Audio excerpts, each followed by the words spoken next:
Luiza, começando mais um Xablaw. E quando eu falo que a gente traz as pessoas mais talentosas do mundo, é muito verdade. Hoje eu tô com um ator, compositor e cantor, Adrian Lyles. Hi. Yay. What's going on? Yeah. Unpaid audience. Right. We don't have a mom in the audience, by the way. Not true. The rooms are not true. Adrian, how has it been in Brazil so far? Beautiful. Beautiful. I got here maybe like 2 days ago. And it's been lovely. I love it here. First time so far? First time. Great impressions? Oh my God. I mean, nature's so lush. The weather's so good. I know you said it was cold, but it feels great. It's winter time and he's like, oh my God, summertime's, yay, vibe. It feels like summer, man. From Cali, so. So I saw on social media that you've been exploring São Paulo. Yes. Which place do you think that really impacted you that you visited? Oh, man. Everywhere's been beautiful. I went to... I don't want to botch the pronunciation, but Galeria do Rock. Galeria do Rock, yeah. Yes. Yeah. We went to some of the record stores there. There's a record store there called London's Calling that I went to, and just got a bunch of records, and then I got some cool Brazilian like records too, because I want to know some of the music. He put me on this artist named Tia Maya. Tia Maya. Oh my God. Hard. So good. He's so like good. the king of music here, Yeah? basically. Yeah. I bought the vinyl. What else did you buy? Oh man, I don't remember the name. I got like 2 other Brazilian vinyls, and then I got like a David Bowie album and an Oasis album. So, you know what I'm saying? Great prices here for you, by the way. So what did you learn, like something special from Brazil in your trip? Like, man, I just got here, but everyone's just been so warm and nice and like sweet. I love the atmosphere and the environment. As far as like it's just kind of the same lesson that I learned to just always like expand myself and the things that like the way that I think people live. You know, I did session yesterday with a really cool Brazilian producer and a really cool Brazilian artist named Lims. Lims, yeah. Yes, and she was lovely, and we made a song, and it was just great to be in the room with someone. We don't speak the same language, but we like could make a song together. Like that's awesome. I was gonna ask you though, like, do you think that Brazilian culture could inspire your music in the future? 100%. I think knowing about every different kind of culture contributes to who you are as a person. And so even being out here yesterday with the song we made something that felt so cool and so me, but also like nothing else I had done before. And I think it's because my mind was open to whatever it was that we were going to do in this room. And I think that's special. It's beautiful. Can you kind of like spoil what the song might sound like? I'm trying to think of like an explanation. It's like, it's pretty all over the place. We had a lot of the, I don't know if anyone listened to the new Bieber record, but we had a lot of the references from the Bieber record, some Dijon. You know Devotion from the Bieber record? Yeah. That was the song, that was the reference. It's a chill album, right? Right. But like, very intricate and special in its own way. Like the producing team behind it. I think it was awesome that he went a different way. Explore everything there. So you mentioned Lims. Are there any other Brazilian artists, and also Tia Maya that you mentioned, that you could like collaborate in the future? I mean, I'm here just kind of learning and seeing what's around and figuring my way through it. I haven't met anyone else yet, and I also haven't gotten to listen to those other records yet, but I feel like there's such a wealth of music culture here. Like everyone here loves music. That's what I noticed from these record stores, that every person that I talked to had this like deep depth of knowledge about music, not just here but everywhere. It's like Brazil has this foot on all of the genres and like all different cultures in what they do as well. And so I got to hear some really cool Brazilian hip hop stuff, some Brazilian jazz stuff. Like it's cool the way that even though it's these genres that everybody knows, it's like a Brazilian touch to it that makes it even more special. Yeah, you say you were like living 2 days. Maybe you should be like a month in Brazil to know everything, because everyone's been telling me that. Country, so yeah, everyone's been telling me I gotta come back and explore. I gotta move to Brazil, man. That's the truth. Gotta move to Brazil. If you like the weather the way it is, you should move to Brazil. Is this the coldest it gets? Not really, but it's supposed to be. It was supposed to be. Okay. But like, you know, the weather stuff all over the world is kind of crazy, so I don't know. So I heard you wrote like over 150 songs from this record. Yeah. Oh my God. Like, how do you choose which ones would be on it? Yeah, you know, went through like throughout 2023, I kind of went through this period of, I had met my managers and we were kind of just trying things. I was new to the session game and new to making songs with other people. I'd always been writing stuff myself, but like getting it with other people and making real demos was so new to me. And so they just kind of threw me in head first. And we went to the record label with 150 songs. And after I signed, we all narrowed that list down from 150 to 12. And then we started doing some more really intentional sessions and added maybe 30 or 40 more. And then we started cutting down for this record. But it's been easier than I thought it was going to be because when you look at what we're doing, it's a very like themed project.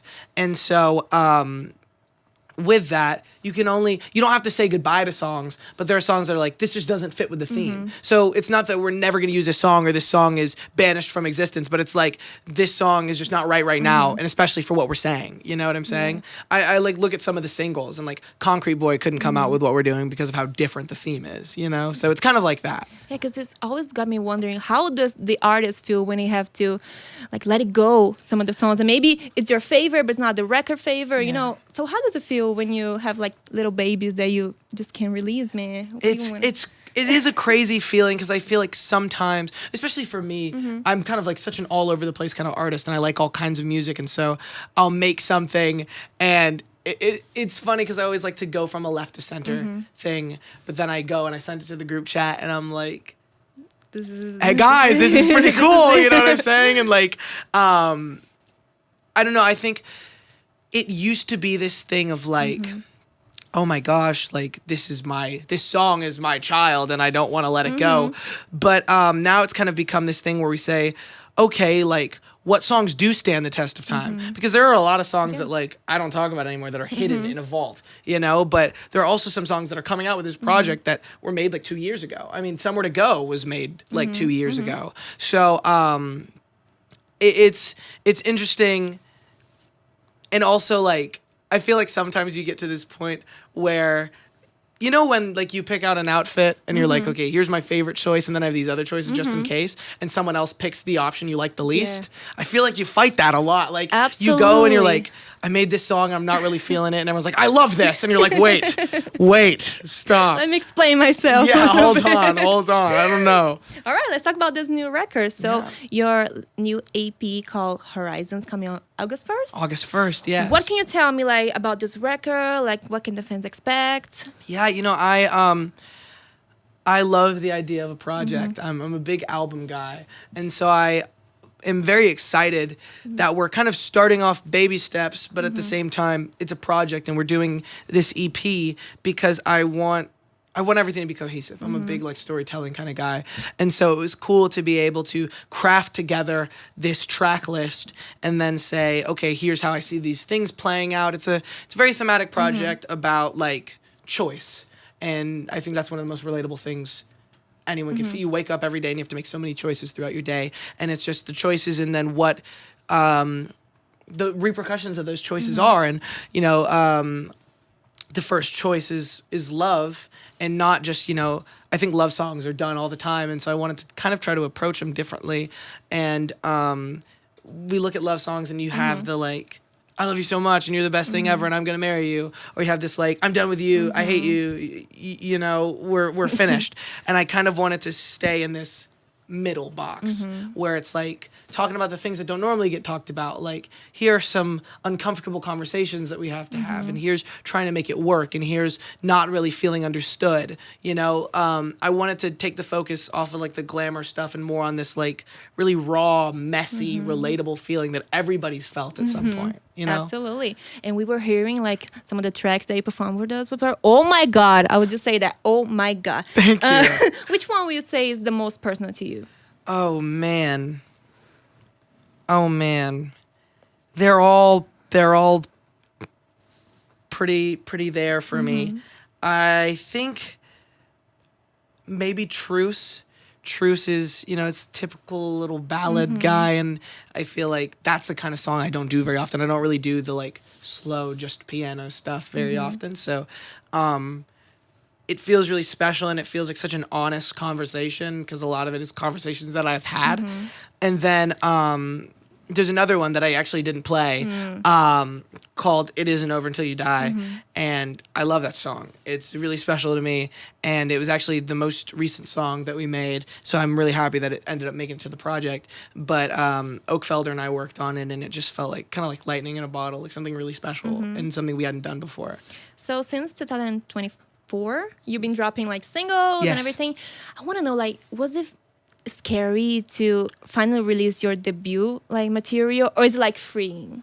It's kind of both. You know, it's always scary because you're like, you know, like, I wonder what people are gonna think. This is my first thing, and like, you know, like, no one's heard of me before, and this is like my first introduction to the music world and whatever. But also at the same time, it's very freeing because it's kind of saying like, nobody knows what I do. I'm not some cemented artist that people are expecting something specific from yet. I'm just gonna put this thing out that I love and hope other people like it, and I'm gonna keep doing it. And I've been feeling the same thing with this EP, and I'll probably feel the same way when we get into like album mode and releasing first album, because it's like there are only so many times you can do something. You know what I'm saying? And it's like this first time for each of these things. And so we did first single, and it just felt good to get it out and like have people hear it and have people like it and see the reactions. And I feel like this one's gonna feel the same way, but everyone's worked so hard and like trying to put this vision together. So I'm really excited. I'm excited more than scared. Absolutely, that's a good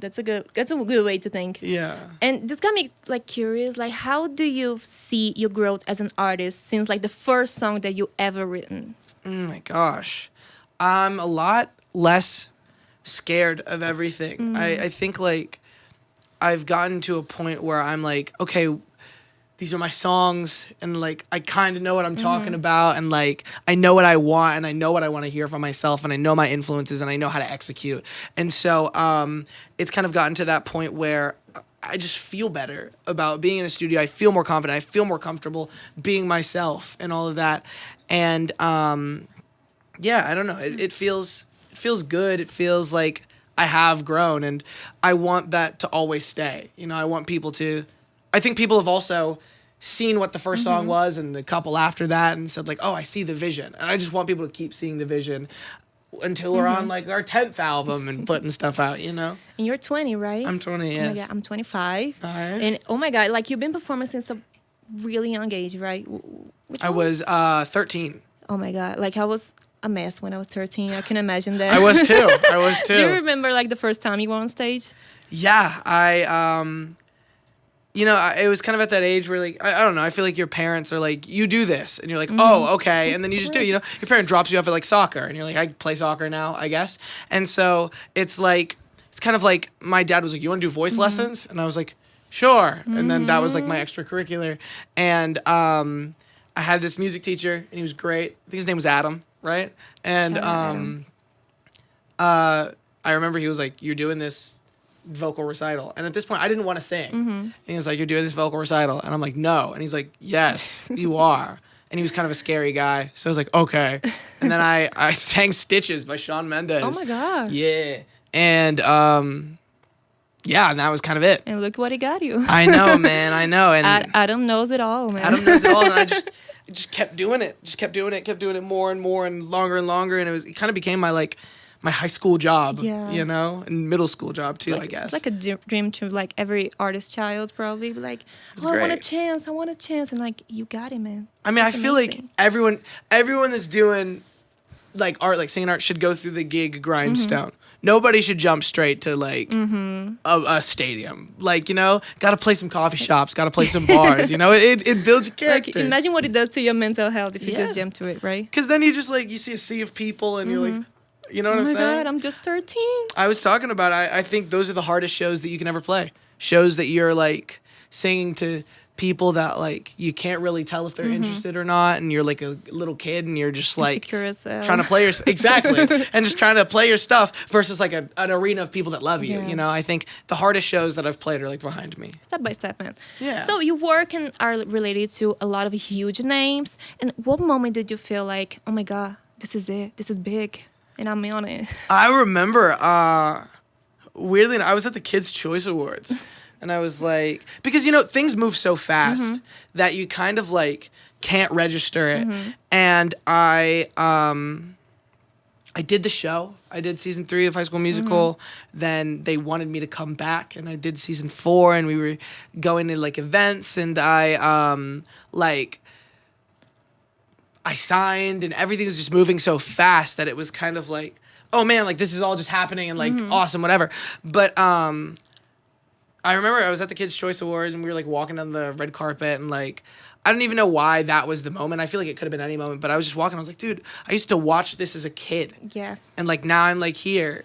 And like that is crazy. And I think also I had dinner with the label when I signed, and it felt so interesting to me because I was like, yo, the people that are responsible for so many hits and so many huge artists that are like these staple names now think that the songs that I wrote in my bedroom are like good. You know, like that's crazy to me. I can't imagine like what it feels like when you watch things on TV and then you're there and be like, oh yeah, this is real. Yeah. And I'm on it. It never feels real, man. It never feels real. Do you have like a dream collaboration? Dream collaboration? I got a couple. I love me some Dominic Fike. I feel like me and Dominic could make something cool. Hey, Dominic. Shout out to Dominic. You know? I think Tyler, the Creator, makes whatever song he's on so much better than it is. I've been really liking Olivia Dean recently. So, you know, we could do a Nice to Each Other remix. We could be nice to each other. Yeah, I've grown to... you know how you are when you're like a kid and you like think you know everything. And I was like, I don't want to write songs with people. I want to produce all my own stuff. I don't want to do any collaborations, whatever. But I love the idea of collaboration now. And you learn a lot. yeah, and it's actually cool. I don't know if we're not announcing anything yet, but there's a cool thing about that coming soon. So, oh my God. Yeah. Oh my God. You can say that to me. I'm gonna be like, please tell me. Nobody's listening. I'll tell you when the cameras are off. Oh my God. Well. So your influences are very diverse, I would say. Yeah. So how do you feel like exploring new genres in the future? Oh my God. I try to stay very like open. I think there's too much cool music to only do one kind. And so I think that's why I think even in the first 4 singles that we gave, like Formalize Me is very kind of like left of center, alternative-esque, and Somewhere to Go is super pop, like big chorus, you know, Concrete Boys, left of center kind of rap song. And I think that I always want to like stay in this place of like, what does he really do? You know what I'm saying? I'd rather do everything because I don't know. I'll hear an R&B song and say, I want to do that. And then I'll hear some alt rock song and I'll be like, I want to do that. And then I'll hear some like rap song and I'm like, oh my God, I want to do that. And so I think the second that I'm like, I'm a pop artist, then it's like, then you're stuck. Or if I'm like, I'm an alternative artist, then you're stuck, you know? And so I don't want to do that. It is so great to like see artists that you never know what their next step is gonna be. Oh, 100%. It's like it's so exciting and be like, oh my God, a new album. What's it gonna sound like? How's it gonna look? I mean, it's so great. I think it's a great like path. So you talk about High School Music. I'm gonna get a little bit snip on that because Jed became like a fan favorite. So what did you miss the most about the set? Oh man, it's just such a like fun community to be around. I mean, like being on set with the cast and the crew and the showrunners and the team was just like, it's like being in an environment that everybody actually really wants to be in. I feel like there's a lot of places that you go where there's a couple people that are just like, I'm here for like a check or whatever it may be. But like being on the set of that show, everyone really seemed like I wouldn't want to be anywhere else. Like I'm having a great time here. And I think that is like special, you know? And I see that a lot in sessions where it's like, those are always the best sessions. When you're working with a producer and an artist that are really present and they just want to be there and they're so excited about what they're doing. And so I think that's why it was such a great time and such a great experience, because it was like a first for me. And then also to be in a place where everyone was so jovial about everything. It's like, dude, this is sick. Everything's magical, right? Exactly, when you're exactly. like not too young, but like you're too young to the world and be like, oh my God, this is amazing. Look, I'm building dreams here. I mean, there's 100% worse things you could be doing than being on a TV show. I always think like I think about that a lot. It's like I'm interviewing you. Like I could be doing anything else. Would I change that? No. Me too. I'm in Brazil doing promo for a record. I feel like that is a ridiculous sentence. You know what I'm in saying? winter time in São Paulo, that's very, very hot. Yeah.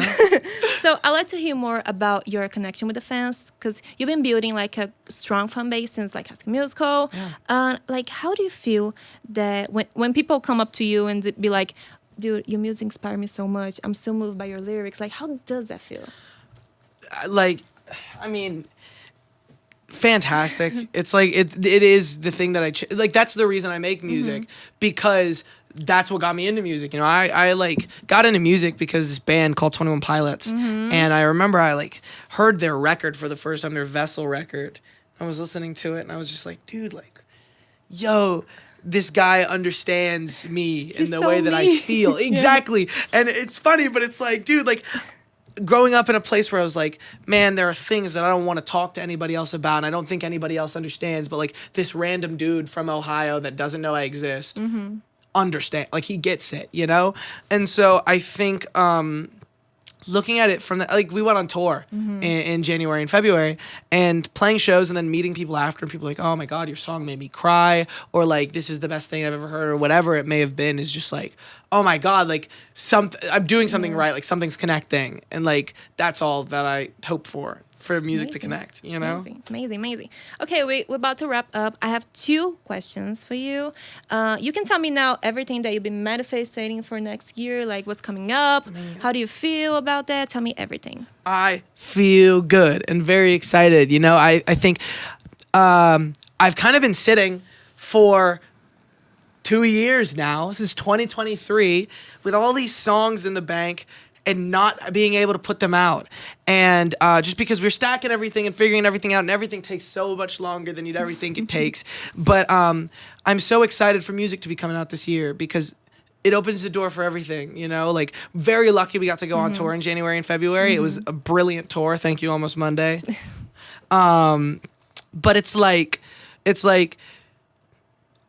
it's so hard to be able to go and connect with people and play shows and do little specials and all of this with such little music out, like 4 songs, you know? And when we had gone on tour, we had 2. And so it was like, now the fact that we're going to have a bunch of stuff out, it just feels better. And it, like, more people are going to be able to be exposed. There's so much more that we can do. And I want to do a lot of performing. I want to do a lot of everything. I'm just like so ready to be busy. You know, but like, not just busy, but busy with, like, I've been busy with the behind the scenes work for like 2 years, and now I'm ready to be busy with the, like, taking it to the people, like, you know, that's what I'm feeling. I'm very excited. To the world, like, take everything from me. Exactly. I want to play some festivals next year. I want to tour Brazil. Yeah. Yo, literally. Because I told you, man, you have to live here. It's my only advice for you. Okay. The last question that I always like to do to artists that come up here, you're 20. I am. So I want to know, what legacy would you like to Adrian Lyles to leave to the world and music? Yo, that's crazy. What legacy do I want to leave to the world? You know, okay, I've got like serious dreams and less serious dreams. I don't know. Every dream is like serious. Yeah. Well, I want to be one of the like best artists in the world, like fully. I think some people are, you know, scared to voice that because they don't want to. I don't want to come off in like that way. That's just what I want. I want to put music out and for it to connect in such a way that we're everywhere and doing everything. I think there's something so magical about not just music, but every form of art. I want to do everything, and I want people to. I want when people are thinking, okay, who's in the like conversation for inspiration for film, inspiration for music, inspiration for writing, all of this. I want like my name to be in that conversation. I think that is like, that's like such a big dream of mine. Like, you know, the dream that everyone has, where it's like me and my friends doing the thing. And like, it's already so few people get to this point of like, I get to release music and I'm working with a record label and I feel so lucky to be here. So I want to just take it as far as I can go because there's so many people that like have invested in this and believe in me, and I don't want them to be like, well, what'd I do that for? You know what I'm saying? So I don't know. I want to be the best that I can be and then be better than that, you know? And I hope you make it, man, because you're so talented. Thank you. You're so charming, by the way. Thanks. So nice talking to you. Thank you so much, Adrian, for your talk. That's it. I hope to see you in Brazil very soon. It was so nice talking to you. Thank you so much. I really appreciate you. Obrigado and ciao, everybody. Ciao.